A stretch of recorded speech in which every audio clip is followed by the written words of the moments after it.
and it's ready to go. Some of you may be saying, oh yuck.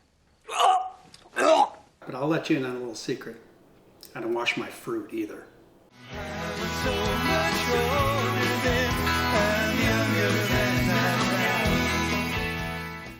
Hi everybody, and welcome back to the channel. It's that retired guy who's lived through the 60s twice and is still having fun.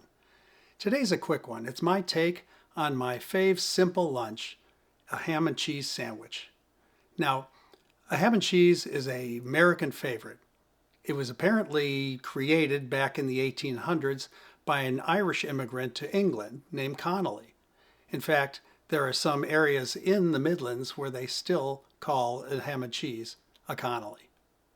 Now in the US, where there's no agreed origin story on the ham and cheese, it apparently gained popularity in the New York ballparks of the 1890s. It was the only food sold there. Hot dogs didn't come about until about 1906. Now in the summertime, the ham and cheese is my lunch of choice for something quick and easy, taking over from a hot bowl of soup, which I have in the colder months. And my fave cheese, for as long as I can remember, has been Swiss.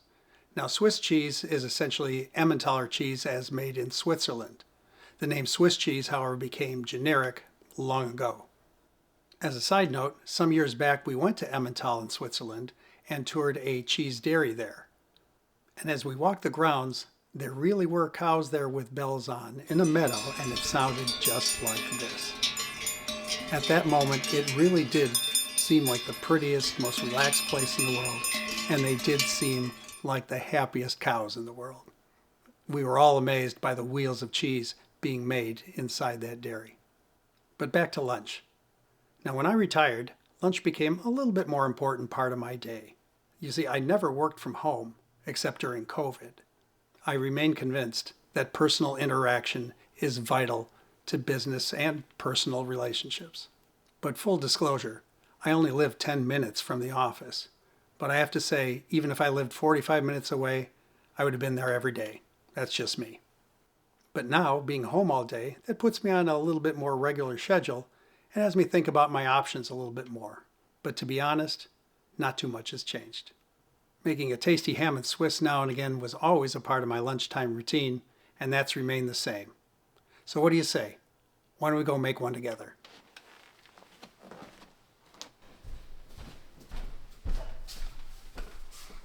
So on normal days, I like to eat lunch at 12:30. The only exception is on days when I'm playing hockey in the evening, and I eat at noon. That way, around 5 o'clock before the game, I have a bowl of pasta to carbo load.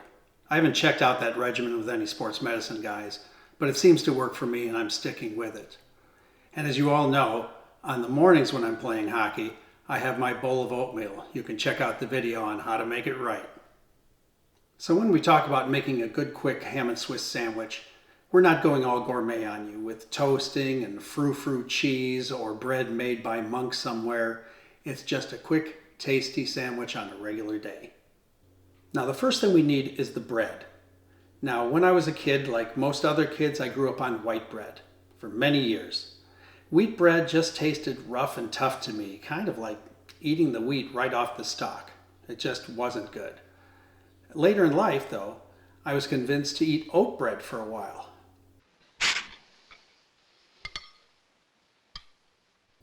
Oh man, how I suffered with that. But I didn't go back to white bread. I ended up tasting Sara Lee honey wheat bread, and it was a winner. Try the honey wheat. Give it a go. You just might like it. Next is the cheese. Now, like I said before, you don't need pricey gourmet stuff to trip the lactic fantastic. Just whatever tastes good to you. Now I've tried Sargento sliced Swiss, and that works for me. The taste is good, and the slices are consistent. By the way, they used to make a reduced fat version. I'm having trouble finding it now, so my liver's going to have to do a little extra duty. Next, and almost as important, is the ham. I say almost because I really like cheese. Anyway, choosing a ham can be more difficult than you think. So first, you've got to decide ham from the deli or packaged. Now, deli ham I find to be inconsistent in terms of the slicing. Sometimes it's so thin, it like falls apart. You can almost see through it. For me, I don't like sandwiches piled up that way. Also, sometimes they have those fat strips going through it, almost like prosciutto. That just does not work for me. So I need something that's just a good slab of tasty ham. So I found Krakus Polish honey ham. It comes packaged, and according to the package, it's America's #1 imported deli ham. I didn't know that until just this moment. Anyway, I like the taste. I like the mouthfeel. Please don't say mouthfeel. Okay, the consistency of the slices and the consistency of the ham. Every time I get it, tastes good, tastes the same. I know I can count on it. This is a winner for me. By the way, you sharp-eyed viewers will recall from my oatmeal video that I was good-naturedly taken to task for not mentioning honey as a sweetener. Well, the simple reason is that I thought honey would play havoc with my A1C. And always remember, A1C is like AOC. Too much of either one is not good, and you'll end up feeling sick. But take my honey wheat and my honey ham together, and you'll see I'm keeping the bee population busy. I'm a beekeeper. I protect the hive. And you want to keep that guy happy too. Well, let's finish with the condiments. Now, a lot of people like mustard on their ham and cheese. Pardon me, do you have any Grey Poupon? I never developed a taste for it. I'm more of a Miracle Whip kind of guy. But recently we had an event in our house and we had some mayonnaise left over, so I've been using mayonnaise on my sandwich. Now, I like Miracle Whip better. It's not as thick as mayonnaise, and it's a little tangier, a little sweeter, but I'm enjoying my mayonnaise segue. And again, sorry about that, Mr. Liver. You're gonna have to do a little bit more extra duty. The last thing is the lettuce, or greens. Now, I'm not with the Grey Poupon crowd. I'm not going to pull out some frou-frou lettuce like radicchio or curly endive, romaine, arugula, anything like that. I want my lettuce to have a crunch and a feel to it. So I just grab a head of iceberg lettuce, whack it hard to get the core out, peel away the soft stuff on top, and I'm ready to go. And seeing as I am ready to go, let's make a sandwich. So now we have everything here we were talking about, plus a plate and a cutting board. Let's get started. You grab a couple pieces of bread, splay them on the plate. Easy as pie. Grab the cheese first, open that up. I usually have just one piece of cheese. On a good day I'll have two.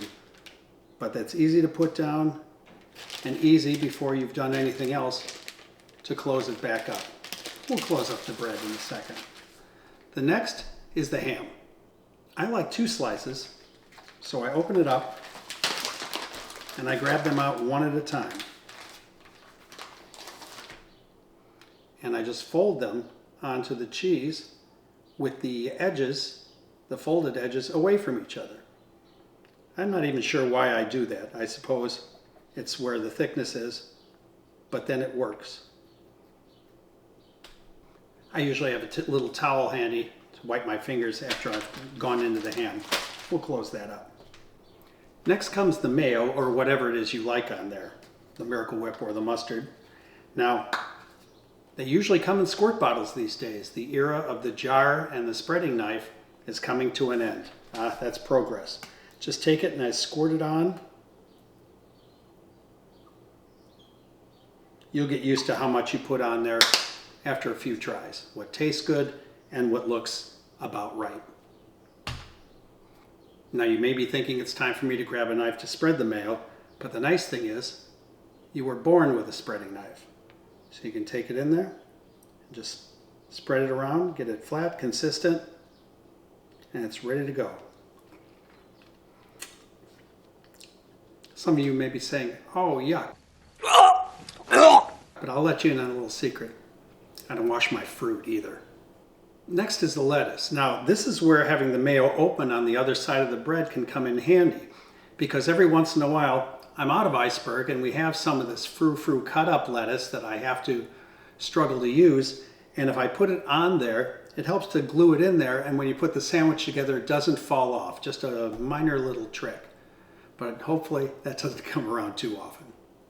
But you don't have that sort of problem with iceberg. The thing about iceberg is you have a couple of choices. I've taken the liberty of taking the core out, as we mentioned before when I whacked it. Now you can do a couple of things. First, you can just cut off a piece here and take a paring knife and just cut off a bread-sized piece, splay it out, and put it right on there. Depending on the thickness you want, you can get yourself a pretty good crunch in there. The second thing you can do is just take a couple of pieces, maybe one from the outside, throw it on there, and some from the inside, which is a little bit more tangy, and put it on there, and you get yourself a pretty good bed of lettuce in there. I like lettuce on my sandwich. I like the crunch. I like the taste, and that's going to work out for me. And with that being done, the sandwich is ready to go. I take it, put it over there. I may have a little lettuce hanging out. That works out fine. And we are ready to eat lunch. Now, as you can see, once you have everything together, in your refrigerator to make the sandwich, it takes minutes to actually do it. That's what makes it into a quick lunch. Again, you can put tomatoes on here, you can toast the bread. There's a million variations, but for something quick and easy, this really works for me. I'd say it's lunchtime. I usually pair it for lunch with apple wedges. Watch the video to see how to make some good ones. And maybe some carbs, a little Triscuit, pretzels, pita chips are good. And I allow myself just one soda pop a day, and it's usually Dr. Pepper Zero. And that'll make it. So you guys have kept me for my lunch long enough. Let's go. So that's it for the video. If you enjoyed it, or maybe it made you hungry, give me a like, I'd sure appreciate it. And make sure you share it with anybody who eats lunch. There's a lot of those people out there. And make sure you subscribe for all the nutty content I'm going to have going forward. This is that retired guy who's lived through the 60s twice and is still having fun. So long, everybody.